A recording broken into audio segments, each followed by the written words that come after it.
जय हिंद, भारत माता की जय। दोस्तों, नेवर से डाई शो का एक नया एपिसोड मैं मेजर डीपी सिंह फिर से आपके सामने हूँ।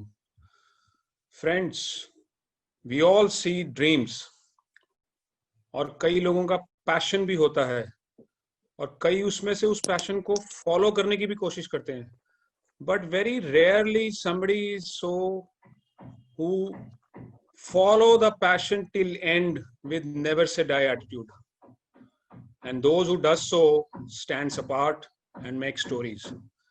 ऐसी ही एक पर्सनालिटी आज हमारे बीच हैं, colonel Manoj Keshwar. What is that dream 25 world tour passion which he is carrying in his heart? Colonel Manoj, welcome to the show. Jai Hind. Thank you and Jai Hind to everybody who's listening in. So sir, शुरू करते हैं आपके बचपन से. In the very beginning of your schooling days, you saw a turning point which shaped you up also. What was that incident? उसके बारे में बताइए. मैं कोई 6ठी-7वीं क्लास में था करनाल में और I used to go to a school called Saint Teresa's Convent and उसके एंट्रेंस एग्जाम में कोई 40-50 लड़कों में से 2 ही लड़के पास हुए थे, उसमें से एक मेरा नाम था। उसके बाद मैंने सोचा कि ये बहुत बढ़िया अचीवमेंट मेरा हो गया है और स्कूल ज्वाइन करके उसके बाद I started experimenting not only on education but also on all the other things of the world like travelling. School time में मैं पिक्चर देखने जाता था और बढ़िया बढ़िया जगह खाना खाने जाता था, तो मैं दुनिया का काफी एक्सपीरियंस कर रहा था इन एडिशन टू स्टडीज। तो रिजल्टेंटली ऐसे बच्चे का लास्ट में क्या होता है आपको पता ही है।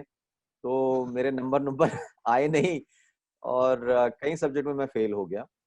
तो मेरे प्रिंसिपल ने मदर ग्रेस मेरिया करके होती थी सेंट थेरेसास कॉन्वेंट में उस टाइम पे, she said Manoj you seem to have worked hard but it has not resulted in you scoring enough marks and I don't want to call it a failure. We are happy to promote you to the next class as long as you leave our school. वहाँ खड़े खड़े ही मैं रोने लग गया। Thank you mother करके मैं room से बाहर निकला प्रिंसिपल के और जब तक मैं घर पहुंचा मेरे आंसू सूख चुके थे और माइंड में मैंने ये बना लिया था कि लाइफ में मैं फेल नहीं होगा, चाहे मुझे कुछ भी करना पड़े। I will never ever give up in life and I will not fail in life. तो ये एक लेसन था और मेरे जहन के साथ रहता है और मैं चाहता हूँ कि never give up जो एटीट्यूड है वो at the end of that attitude is the success. उसके बाद क्या you carried on with the same school or you shifted somewhere? So my dad was in the army, he was posted in Srinagar. तो he took me there and वहाँ ही class 7th में मेरे को admission मिला। वहाँ session अलग अलग समय पे होते हैं। तो I went to DAV institute करके एक स्कूल उस समय होता था। I have some amazing memories of that school. और बहुत बढ़िया मेरे क्लासमेट्स होते थे। उनमें से एक आधा क्लासमेट तो शायद टेररिस्ट हो गया और अभी नहीं है इस दुनिया में। I commanded my unit in Baramulla, engineer regiment का सीओ था मैं। तो मैं घूमने गया और मुझे लगा कि अपना स्कूल देख के आता हूँ। What difference did you see in these, when you got posted as an officer there and what you saw when you were a kid? जो नॉर्मल एवरेज सिटीजन है ना, वो उस समय भी बहुत ह्यूमैनिटी और केयरिंग और कश्मीरियत थी और अभी भी कॉमन सिटीजन की जो है वो कश्मीरियत सेम है। ऐसी कोई स्ट्रॉन्ग फीलिंग्स नहीं है। They are very happy with their normal life and common आदमी को चाहिए क्या, बच्चे पढ़ जाएं, थोड़ी प्रोग्रेस हो जाए, काम लग जाए और अपनी जिंदगी बसर करें। जैसे कोई भी रिलीजन अलाउ करता है अपने उसमें पीसफुली और अमन से रहें, वही गुजारिश अभी सभी की अभी भी है। तो मुझे नहीं लगता कि कॉमन उस पे बहुत है, बट सिचुएशन जो टेररिज्म और काउंटर टेररिज्म ने क्रिएट कर दिया उसमें जिंदगी नॉर्मल नहीं रह गई अभी। Very true, sir. Very true. हमारे तो हाथ में नहीं है, हमारे हाथ में एटीट्यूड है। Absolutely, you are bang on the point, sir. And this attitude is something which is being developed, ingrained, instilled during academy days. And you are an ex-NDA, sir. ex-NDA का जो ट्रेनिंग है वो 3 साल का होता है, उसके बाद 1 साल वो IMA में होते हैं। So during these 4 years, you also must have seen a lot of punishments.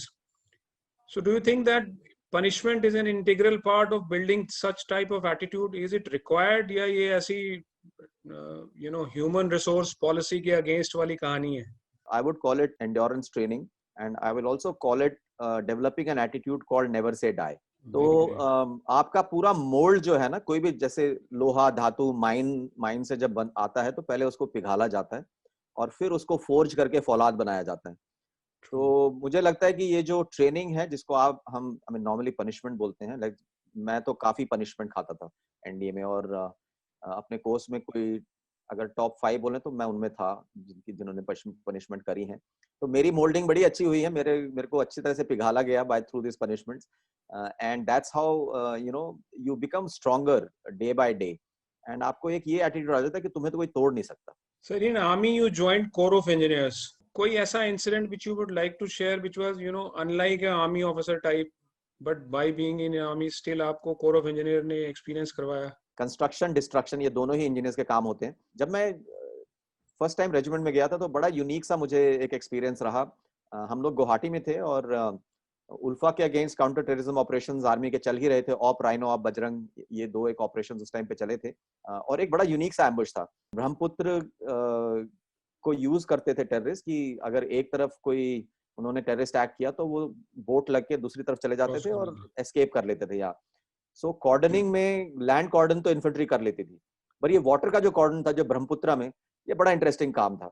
और कई ओकेजन ऐसे आए जिसमें बड़ा सक्सेसफुल इंटरसेप्शन हमने किया है। एंड मेरे ट्रूप्स थे, मेरे पास कोई 8 से 10 बोट्स थी ओबीएम के साथ, और उसमें मेरे को बड़ा लगता था मैं जेम्स बॉन्ड की तरह उनको इंटरसेप्ट करता था। एंड आईडीज को डिफ्यूज करना, आप किसी आईडी के ऊपर से निकलते हो तो एक स्विच एक्टिवेट हो जाता है, वो 4 सेकंड 6 सेकंड के बाद ब्लास्ट होता है। तो कई बार ऐसा हुआ है कि हमारी गाड़ी उसके ऊपर से निकल गई है और शायद उनका ज्यादा डिले हो गया तो 10-15 सेकंड के बाद पीछे जाके ब्लास्ट हुआ। तो इस तरह से काफी लाइफ एंड डेथ के, अभी हम हंस रहे हैं, उस टाइम पे तो मेरे ट्रूप्स तो भौचक्के रह गए थे, उनको 2 मिनट तक तो सांस ही नहीं आ रहा था कि हुआ क्या। यू आर राइट सर कि ये फौजी ही हैं जो ऐसी लाइफ एंड डेथ सिचुएशन के बारे में हंसते भी हैं। And then you had exposure in UN also, which is very interesting exposure, because जिनको हम हमारा नॉट सो फ्रेंडली नेबरहुड मानते हैं उनके साथ भी वहां पर सर्व करने को मिलता है। So what is that peculiar difference which you observed in the army officer of Indian army and Pakistani army? एक ही यूनिक जगह है जहाँ पे इंडियन आर्मी ऑफिसर्स और पाकिस्तानी आर्मी ऑफिसर्स सर्व करते हैं, वो है United Nations.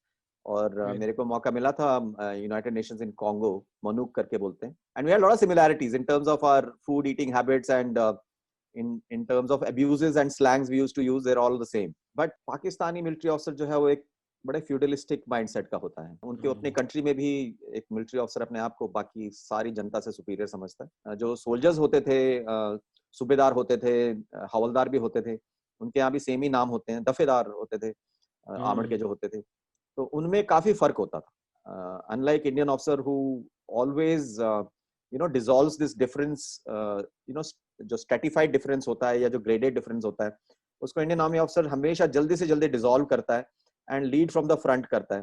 Country man and self, वो भी एक जो मोटो है हमारा, चेटवुड मोटो, कि सबसे पहले कंट्री, उसके बाद ट्रूप्स, उसके बाद हम। Sir, coming to that, you were riding boats in the Brahmaputra, and then how did you switch over to riding bikes?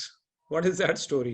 Life में एक्शन रहना बड़ा जरूरी है, और कर्नल के बाद आर्मी में ना एक्शन कोशेंट थोड़ा कम हो जाता है, because you are away from the real action. मुझे लगा अभी एक्शन को अगर बरकरार रखना है तो I must step out and do something else, तो मैंने प्रीमेच्योर रिटायरमेंट ले लिया था। This spirit of action brought me to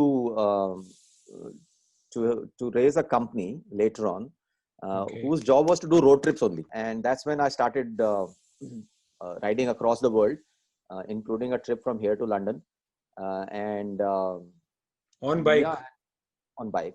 So this adventure tourism, especially biking around the world, is something very niche area, not so popular in our country. Is it possible to manage such company? The first year of raising this kind of a company wasn't easy. Motorcycle rides around the world Indians बहुत कम करते हैं। Time ऐसा आ गया कि मेरा pension पूरा खत्म हो गया था और जितनी मेरी सेविंग्स की खत्म हो गई थी, और 1 महीने में मुझे शायद बच्चों की फीस के पैसे और अपने घर का किराया देने के पैसे शायद नहीं हुए। ऑफ कोर्स मैंने फिर एक ऑल्टरनेट सोर्स ऑफ इनकम ढूंढा। तो अभी क्या स्टेटस है sir? Is your company still running? अरे डीपी, क्या क्वेश्चन पूछा। I can never give up, bigger the challenge stronger I will rise up again to fight it and win it. I fought it, and today I think we are the most awarded road trips company in India, and Asia में हमारी जितनी जो span है 25 country में road trips हैं, यहाँ से London तक का रोड ट्रिप है, इस तरह की मेरे को नहीं लगता एशिया में 2 या 3 या 4 से ज्यादा कंपनियां हैं. What is your lesson for the new entrepreneurs? Small, continuous, persevering, never give up steps is going to lead you to success. And एक second lesson जो मुझे किसी ने उस टाइम पे दिया था जब मैं फेल हो चुका था, वो ये दिया था कि do less to do more, inch wide and mile deep. वो sure success है. But unfortunately sir, I am sure कि आप भी कोरोना से इम्पैक्ट हुए होंगे. कोविड ने तो टूरिज्म को बहुत नीचे लगाया हुआ है अभी. In my best year of business, COVID struck. और मुझे लगता है कि ये भी डेस्टिनी है कि जिस टाइम वो वाइप आउट हुआ उसी टाइम एक बहुत ही नोबल प्रोजेक्ट हमारे सामने आया, अतुल्य Ganga. It's one of the most ambitious environmental project you would ever hear, and it's a 11-year project. Atulya Ganga is basically about 5,000 kilometer walkathon for clean Ganga. इसके 3 स्तंभ हैं, 3 pillars of this project. The first pillar is unprecedented Mundaman Ganga Parikrama, which is it used to be a Vedic tradition, nothing to do with religion, but एक tradition हुआ करता था जिसके अंदर गंगा को देवी मान के उसका परिक्रमा किया जाता था, जो छूट गया बीच में. तो उसका रिवाइवल पहला स्तंभ है. दूसरा स्तंभ है इसका, the second pillar of this project is pollution mapping, and most comprehensive pollution mapping will happen. And third pillar है इसका यूथ ओनरशिप. हमारी एक बड़ी ही सॉलिड टीम है जिसके अंदर we have Padmashri, Padma Vibhushan, and we have senior generals of Indian Army, and we have great mountaineers, we have people from corporate who've done great things. So all of them are not youth. So this is a project in which senior people realize कि हमें we can't afford to give a bad Ganga or any bad water resource to the future generation. So to end the show sir, what's your message to the youth in particular and public at large? We have to start thinking that it's not just the home which is ours. The street is also ours. The village is also ours. Those ponds are also mine, and this whole India is also mine. Unless and until we start thinking that the good we want to do will remain in the boundaries of our own homes. We have to say that this whole India is our home. In fact, this whole world is our home, and we have to do good which reaches to the larger, people, larger world. And ये attitude हमें change करना पड़ेगा कि सिर्फ हमारा घर ही हमारा घर है और सिर्फ इसी को साफ रखना है. इसी वजह से नदी आज इस स्टेट में है, क्योंकि हम लगते हैं किसी और की नदी है. I am also 100% sure that this message will be taken in a very positive manner by the whole country and in particular youth, because जिस दिन यूथ इस बात को समझ गया कि ये कंट्री हमारी है, ये घर हमारा है और इसको हमने साफ रखना है. जैसे बूंद बूंद से हमने ही किसी चीज को गंदा किया है इतने सालों में, वैसे ही बूंद बूंद से हम उस चीज को साफ भी कर सकते हैं. Simple logic. Very right. Thank you for coming on the show sir. We wish you all the best for not just dream 25 project but the main and higher purpose project which you have just started, Atulya Ganga project. Yeah. We pray that every Indian gets connected with you on this project and it should become a success. Thank you for coming on the show, sir. Yes, DP. सबका साथ हो और गंगा साफ हो. सबका साथ हो और गंगा साफ हो. Thank you. जय Hind to you, sir. DP. Thank you to the challenging ones and thank you, DP. तो दोस्तों, ये थे कर्नल मनोज केशवर, जिनको हम प्यार से माइक, कर्नल माइक के नाम से भी जानते हैं. जिंदगी तो एक है, तो जब जीना है तो खुल के पैशन के साथ जिंदा दिली से जियो. कुछ ऐसा करके जाओ कि आने वाली जनरेशन याद रखे कि ये है वो बंदा जो नेवर से डाई एटीट्यूड से जिया है. Till we meet next time, take care of yourself. God bless you. जय हिंद. भारत माता की जय.